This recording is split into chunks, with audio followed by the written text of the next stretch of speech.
Hey guys, अभी मेरा थोड़ा बिजी चल रहा है, so I am just recording this short very fast because I do not want कि मेरी इनकॉम्पिटेंस की वजह से तुम लोग को नुकसान हो, तुम्हारा फिजिक्स का पेपर अच्छा ना जा पाए।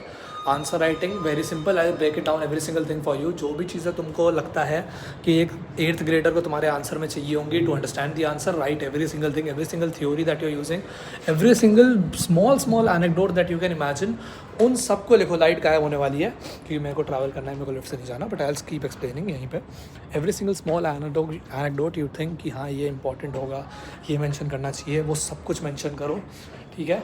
किसी भी आंसर को नहीं आता हो तो एटलीस्ट क्वेश्चन की 2 लाइन कॉपी करके लिख दो, उसके आगे फॉर्मूला लिख दो, उसका फॉर्मूला लिख दोगे, कॉपी करके आंसर लिख दोगे और क्वेश्चन लिख दोगे, तो तुम्हारे को 2 मार्क्स ऐसे गारंटी हो जाएंगे, ठीक है। और तुम्हारी ग्रेस मार्क्स प्रेवलेंट होगी। अगर तुम्हारा पेपर डिफिकल्ट होगा तो उसकी चिंता मत करो, अपनी तरफ से पूरा दो। डेरिवेशन के अंदर जो चुतियापा लिखना है, I am sorry for using this word because well it's very raw and I did not plan any script as well, but जो भी बकवास तुम्हारे दिमाग में आती है उसको लिखते जाओ, कोई दिक्कत नहीं है। You keep using random as shit and you will get 2 marks for that as well. You have to make sure कि हम लोग जो भी लिख रहे हैं अपने पेपर में उस सबको अच्छे से लिखें, उस सबको लगना चाहिए देख के कि हाँ डैम इसको आता है, चाहे इसने पेपर में सही से लिखा ना हो। तो we need to make everything evident to the examiner, every single thing, every single question that you write should be structured. Now the thing is 10th में ये चीज़ें काफ़ी लोग करते थे, 12th में लोग नहीं करते बिकॉज 12th में they underestimate the fact कि तुमको आंसर राइटिंग कितनी चाहिए।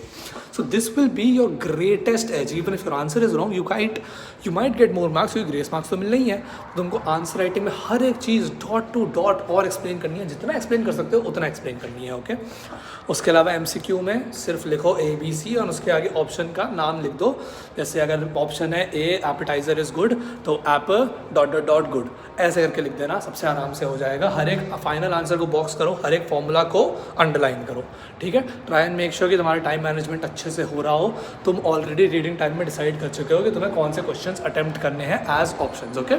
चलो, best of luck for your paper. I am sorry for not uploading a long video on this, but या आई मेक श्योर कि तुम लोगों को नुकसान ना हो, ये फॉर श्योर है।